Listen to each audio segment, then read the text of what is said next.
Capítulo 2. Abordagem humanística da administração. Para receber todos os audiolivros, inscreva-se no canal Concurseiro da NASA. Com a abordagem humanística, a teoria administrativa passa por uma revolução conceitual e a transferência da ênfase antes colocada na tarefa pela administração científica e na estrutura organizacional pela teoria clássica para a ênfase nas pessoas que trabalham ou que participam nas organizações. A abordagem humanística faz com que a preocupação com a máquina e com o método de trabalho e a preocupação com a organização formal e os princípios de administração cedam prioridade para a preocupação com as pessoas e os grupos sociais, dos aspectos técnicos e formais para os aspectos psicológicos e sociológicos. A abordagem humanística ocorre com o aparecimento da teoria das relações humanas, nos Estados Unidos, a partir da década de 1930. Ela surgiu graças ao desenvolvimento das ciências sociais, notadamente a psicologia e, em particular, a psicologia do trabalho. Esta passou por duas etapas em seu desenvolvimento: a com acento circunflexo análise do trabalho e adaptação do trabalhador ao trabalho. Nesta primeira etapa, domina o aspecto meramente produtivo. O objetivo da psicologia do trabalho, ou psicologia industrial, era a análise das características humanas que cada tarefa exige do seu executante e a seleção científica dos empregados baseada nessas características por meio de testes psicológicos. Os temas predominantes são seleção de pessoal, orientação profissional, treinamento e métodos de aprendizagem, fisiologia do trabalho e estudo dos acidentes e da fadiga. b. Adaptação do trabalho ao trabalhador. Nesta etapa, a psicologia industrial está voltada para os aspectos individuais e sociais do trabalho, que predominam sobre os aspectos produtivos. Pelo menos em teoria. Os temas predominantes são o estudo da personalidade do trabalhador e do gerente, a motivação e os incentivos do trabalho, a liderança, as comunicações e as relações interpessoais e sociais dentro da organização. A psicologia industrial contribuiu para demonstrar a parcialidade dos princípios de administração adotados pela teoria clássica.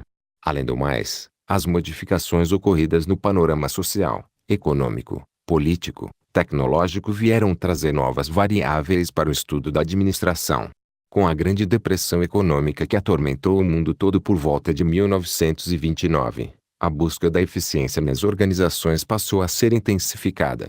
Essa crise mundial provocou indiretamente uma reelaboração de conceitos e uma reavaliação dos princípios clássicos de administração até então aceitos, apesar de seu caráter dogmático e prescritivo. A abordagem humanística da administração começou no segundo período de Taylor, mas apenas a partir de 1930 que recebeu enorme aceitação nos Estados Unidos, devido às suas características democráticas. Sua divulgação fora dos Estados Unidos somente ocorreu bem depois do final da Segunda Guerra Mundial. 2.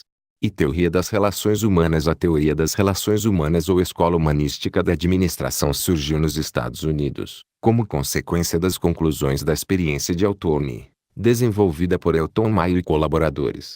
Foi um movimento de reação e oposição à teoria clássica da administração. A teoria das relações humanas tem suas origens nos seguintes fatos: 1. A necessidade de humanizar e democratizar a administração, libertando-a dos conceitos rígidos e mecanicistas da teoria clássica e adequando-a aos novos padrões de vida do povo americano. Nesse sentido, a teoria das relações humanas se revelou um movimento tipicamente americano e voltado para a democratização dos conceitos administrativos. 2. O desenvolvimento das ciências humanas, principalmente a psicologia, bem como sua crescente influência intelectual e suas primeiras aplicações à contínua organização industrial.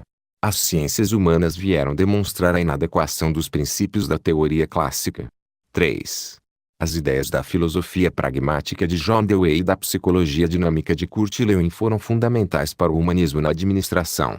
Elton Mayo é o fundador da escola. Dewey e Lewin também contribuíram para sua concepção. A sociologia de Pareto foi fundamental. 24. As conclusões da experiência de Hawthorne, realizada entre 1927 e 1932, sob a coordenação de Elton Mayo, que puseram em xeque os principais postulados da teoria clássica da administração.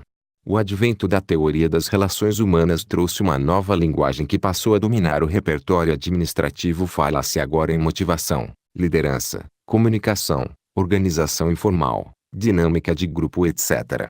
Os conceitos clássicos de autoridade, hierarquia, racionalização do trabalho, departamentalização, princípios gerais de administração etc. passam a ser contestados ou deixados de lado. Subitamente, explora-se o reverso da medalha. O engenheiro e o técnico cedem lugar ao psicólogo e ao sociólogo. O método e a máquina perdem a primazia em favor da dinâmica de grupo. A felicidade humana passa a ser vista sob um ângulo diferente, pois o horno econômico cede o lugar para o homem social. Essa revolução na administração ocorreu nos prenúncios da Segunda Guerra Mundial, ressaltando o caráter democrático da administração. A ênfase nas tarefas e na estrutura é substituída pela ênfase nas pessoas. Com a teoria das relações humanas, surge uma nova concepção sobre a natureza do homem, o homem social, que se baseia nos seguintes aspectos: 1. Os trabalhadores são criaturas sociais complexas, dotados de sentimentos, desejos e temores. O comportamento no trabalho, como o comportamento em qualquer lugar, é uma consequência de muitos fatores motivacionais. 2. As pessoas são motivadas por necessidades humanas e alcançam suas satisfações por meio dos grupos sociais com que interagem. Dificuldades em participar e em se relacionar como grupo provocam elevação da rotatividade de pessoa automover, abaixamento do moral, fadiga psicológica, redução dos níveis de desempenho etc. 3. O comportamento dos grupos sociais é influenciado pelo estilo de supervisão e liderança. O supervisor eficaz é aquele que possui habilidade para influenciar seus subordinados, obtendo lealdade, padrões elevados de desempenho e autocompromisso com os objetivos da organização. 4. As normas sociais do grupo funcionam como mecanismos reguladores do comportamento dos membros. Os níveis de produção são controlados informalmente pelas normas do grupo. Esse controle social adota tanto sanções positivas, estímulos, aceitação social etc., como negativas, gozações, esfriamento por parte do grupo, sanções simbólicas etc. 2.1.1 A liderança. A teoria clássica não se preocupou com a liderança e suas implicações.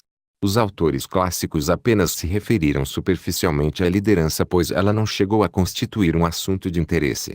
A teoria das relações humanas constatou a influência da liderança sobre o comportamento das pessoas. Enquanto a teoria clássica enfatizava a autoridade formal, considerando apenas a chefia nos níveis hierárquicos superiores sobre os níveis inferiores nos aspectos relacionados com as atividades do cargo, a experiência de Automi teve o mérito de demonstrar a existência de líderes informais que encarnavam as normas e expectativas do grupo e mantinham controle sobre o comportamento do grupo, ajudando os operários a atuarem como um grupo social coeso e integrado. Conceito de liderança. Liderança é necessária em todos os tipos de organização humana, seja nas empresas, seja em cada um de seus departamentos. Ela é essencial em todas as funções da administração. O administrador precisa conhecer a natureza humana e saber conduzir as pessoas, isto é, liderar. Para os humanistas, a liderança pode ser visualizada sob diversos ângulos, a saber: 1. Liderança como um fenômeno de influência interpessoal. Liderança é a influência interpessoal exercida em uma situação e dirigida por meio do processo da comunicação humana para a consecução de um ou mais objetivos específicos. 3. A liderança ocorre como um fenômeno social exclusivamente nos grupos sociais. Ela é decorrente dos relacionamentos entre as pessoas em uma determinada estrutura social. Nada tem a ver com os traços pessoais de personalidade do líder. 4. A influência significa uma força psicológica, uma transação interpessoal na qual uma pessoa age de modo a modificar o comportamento de outra de modo intencional. A influência envolve conceitos como poder e autoridade, abrangendo maneiras pelas quais se provocam mudanças no comportamento de pessoas ou de grupos sociais. O controle representa as tentativas de influência bem-sucedidas, isto é, que produzem as consequências desejadas pelo agente influenciador. O poder significa um potencial de influência de uma pessoa sobre outras. É a capacidade de exercer influência, embora isso não signifique que essa influência seja realmente exercida. O poder é um potencial influenciar que pode ou não ser realizado. A autoridade. O conceito mais restrito desses todos é o poder legítimo, isto é, o poder que tem uma pessoa em virtude do seu papel ou posição em uma estrutura organizacional. É, portanto, o poder legal e socialmente aceito. 2. Liderança como um processo de redução da incerteza de um grupo. O grau em que o indivíduo demonstra a qualidade de liderança depende não somente de suas próprias características pessoais, mas também das características da situação na qual se encontra. 5. Liderança é um processo contínuo de escolha que permite que a empresa caminhe em direção à sua meta, apesar de todas as perturbações internas e externas. 6. O grupo tende a escolher como líder a pessoa que pode lhe dar maior assistência e orientação, que defina ou ajude o grupo a escolher os rumos e as melhores soluções para seus problemas para que alcance seus objetivos. A liderança é uma questão de redução da incerteza do grupo, e o comportamento pelo qual se consegue essa redução é a escolha, isto é, a tomada de decisão. Nesse sentido, o líder é um tomador de decisões ou aquele que ajuda o grupo a tomar decisões adequadas. 3. Liderança como uma relação funcional entre líder e subordinados. Liderança é uma função das necessidades existentes em uma determinada situação e consiste em uma relação entre um indivíduo e um grupo. 7. A relação entre líder e subordinados repousa em 3 generalizações. A vida para cada pessoa pode ser vista como uma contínua luta para satisfazer necessidades, aliviar tensões e manter equilíbrio. B.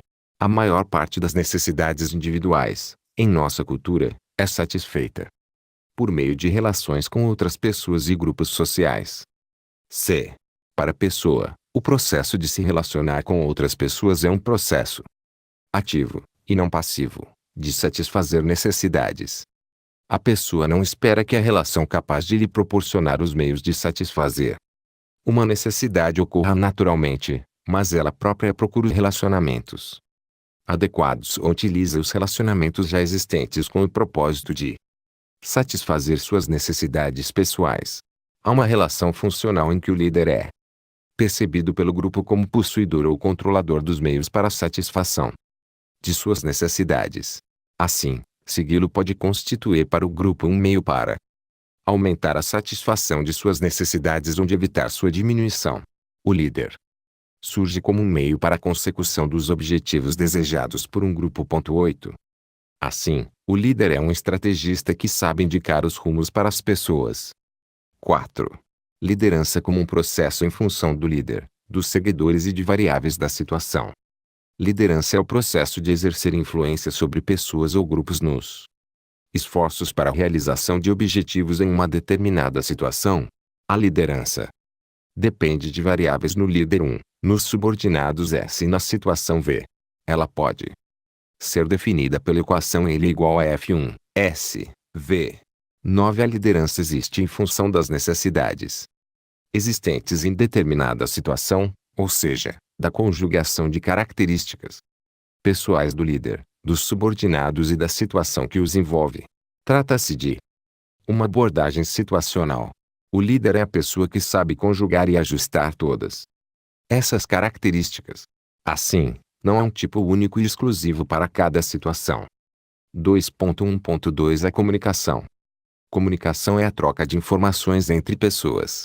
Significa tomar como uma mensagem ou informação. Constitui um dos processos fundamentais da experiência humana e da organização social. A comunicação requer um código para formular uma mensagem e enviá-la na forma de sinal, como ondas sonoras, letras impressas, símbolos, por meio de um canal ar, fios, papel ou um receptor da mensagem que a decodifica e interpreta seu significado. Na comunicação pessoal direta falada, ou seja, na conversação, a linguagem funciona como código e é reforçada por elementos de comunicação não verbal como gestos, sinais, símbolos. A comunicação interpessoal também se pode dar à distância, por meio da escrita, do telefone ou da internet como meio de transmitir as mensagens. O enfoque das relações humanas mostrou que as comunicações dentro das organizações são terrivelmente falhas e alertou os administradores a 10. A. Assegurar a participação das pessoas dos escalões inferiores na solução dos problemas da empresa. B. Incentivar franqueza e confiança entre indivíduos e grupos nas empresas. A comunicação é uma atividade administrativa que tem 2 propósitos principais. A. Proporcionar informação e compreensão necessárias para que as pessoas possam se conduzir em suas tarefas. B. Proporcionar as atitudes necessárias que promovam a motivação, a cooperação e a satisfação nos cargos. Esses 2 propósitos promovem um ambiente que conduz a um espírito de equipe e a um melhor desempenho das tarefas. A teoria das relações humanas enfatiza os grupos e não o comportamento individual. A comunicação é tratada como fenômeno social. 2.1.3 Organização informal. Os conceitos fundamentais da teoria das relações humanas foram expostos por Roetlesberger e Dixon 11 que relatam detalhadamente a experiência de Automi. Verificaram que o comportamento dos indivíduos no trabalho não pode ser compreendido sem se considerar a organização informal da fábrica. O conjunto de interações e relacionamentos que se estabelecem entre as pessoas denomina-se organização informal, em paralelo à organização formal, que é constituída pela estrutura organizacional de órgãos, cargos, relações funcionais, níveis hierárquicos, etc. O comportamento dos grupos sociais está condicionado a dois tipos de organização: a organização formal ou racional e a organização informal ou natural. Existem processos sociais relacionados com a realização do objetivo da empresa e que culminam na organização formal. A organização formal é conduzida pelas práticas estabelecidas pela empresa, pelas especificações e padrões para atingir objetivos e que podem ser modificados pela empresa. A organização formal tem um caráter essencialmente lógico. Por outro lado, há processos espontâneos de evolução social que se exercem no seio de toda a atividade humana organizada, sem qualquer objetivo determinado, consciente ou preciso, e que conduzem à organização informal. A organização informal concretiza-se nos usos e costumes, nas tradições, nos ideais e nas normas sociais. Ela se traduz por meio de atitudes e disposições baseadas na opinião, no sentimento e na necessidade de associar-se e não se modifica rapidamente nem procede da lógica. Características da organização informal. A organização informal apresenta as seguintes características: a. Relação de coesão ou de antagonismo. As pessoas em associação com as outras, em diferentes níveis de setores da empresa, criam relações pessoais de simpatia, de identificação ou de antipatia de antagonismo. b. Status. Os indivíduos interagem em grupos informais, dentro dos quais cada independentemente de sua posição na organização formal, adquire certa posição social ou status em função do seu papel e integração na vida do grupo. c. Colaboração espontânea. A organização informal é um reflexo da colaboração espontânea das pessoas. d. Há possibilidade da oposição à organização informal. A organização informal pode se desenvolver em oposição à organização formal e em desarmonia com os objetivos da empresa quando há inabilidade da direção em propiciar um clima adequado de boas relações humanas com o pessoal. Padrões de relações e atitudes. Os grupos informais desenvolvem, espontaneamente, padrões de relações e atitudes aceitos e assimilados pelas pessoas, pois traduzem os interesses e aspirações do grupo. Mudanças de níveis e alterações dos grupos informais. As pessoas participam de vários grupos informais em face das relações funcionais que mantêm com outras. Em outros níveis e setores da empresa, os grupos informais tendem a se alterar com as modificações na organização formal. A organização informal transcende a organização formal. A organização informal é constituída por interações e relações espontâneas, cuja duração e natureza transcendem as interações e relações formais, enquanto a organização formal está circunscrita ao local físico e ao horário de trabalho da empresa. A organização informal escapa a essas limitações. Padrões de desempenho nos grupos informais. Os padrões de desempenho de trabalho estabelecidos pelo grupo informal nem sempre correspondem aos padrões estabelecidos pela administração. Podem ser maiores ou menores, bem como podem estar em harmonia ou em completa oposição, dependendo do grau de motivação do grupo quanto aos objetivos da empresa. De um lado, a administração avalia o desempenho do pessoal por padrões que ela define, enquanto cada indivíduo é avaliado pelo seu grupo em função dos padrões grupais. Na organização informal, o indivíduo preocupa-se com o reconhecimento e aprovação social do grupo ao qual pertence. O seu ajustamento social reflete sua integração ao seu grupo. A organização informal tem sua origem na necessidade da pessoa de conviver com outras pessoas, Em sua associação com outras na empresa, as pessoas criam relações sociais e se integram em grupos informais nos quais adquirem uma posição ou status. 2.1.4 A dinâmica de grupo. A dinâmica de grupo é um dos assuntos preferidos da teoria das relações humanas. Kurt Lewin, o fundador da escola da dinâmica de grupo, introduziu o conceito de equilíbrio quase estacionário nos processos grupais para significar o campo de forças existentes dentro dos grupos e que conduzem a processos de autorregulação manutenção de equilíbrio. Da mesma forma que o nível fisiológico do corpo se mantém em um nível relativamente constante por meio de processos reguladores, um grupo pode compensar a ausência de um colega pela contribuição aumentada dos outros membros. Os processos grupais e os hábitos sociais não são estáticos, ao contrário, são processos vivos e dinâmicos. O grupo não é apenas um conjunto de pessoas, mas envolve a interação dinâmica entre pessoas que se percebem psicologicamente como membros de um grupo. Os membros de um grupo se comunicam entre si de maneira direta e face a face, razão pela qual cada membro influencia e é influenciado pelos outros membros do grupo. Além disso, o grupo apresenta as seguintes características: uma finalidade, ou seja, um objetivo comum, uma estrutura dinâmica de comunicações e uma coesão interna. A escola da dinâmica de grupo desenvolve uma proposição geral de que o comportamento, as atitudes, as crenças e os valores do indivíduo baseiam-se firmemente nos grupos aos quais pertence. 13 Para os autores humanistas, a sobrevivência da nossa civilização dependerá da capacidade de criar invenções sociais, organizações participativas capazes de aproveitar as energias do ser humano para o uso construtivo da sociedade. É preciso mudar o comportamento das pessoas e suas relações para que se aceitem e se respeitem reciprocamente. Qualquer que seja a raça, a religião, a política ou a nacionalidade. Para tanto, indicam uma tecnologia social para orientar programas de mudança social. As relações humanas representam uma atitude, um estado de espírito que deve prevalecer no estabelecimento ou na manutenção dos contatos entre pessoas. Deveis reconhecer que as pessoas são possuidoras de personalidade própria que merece ser respeitada.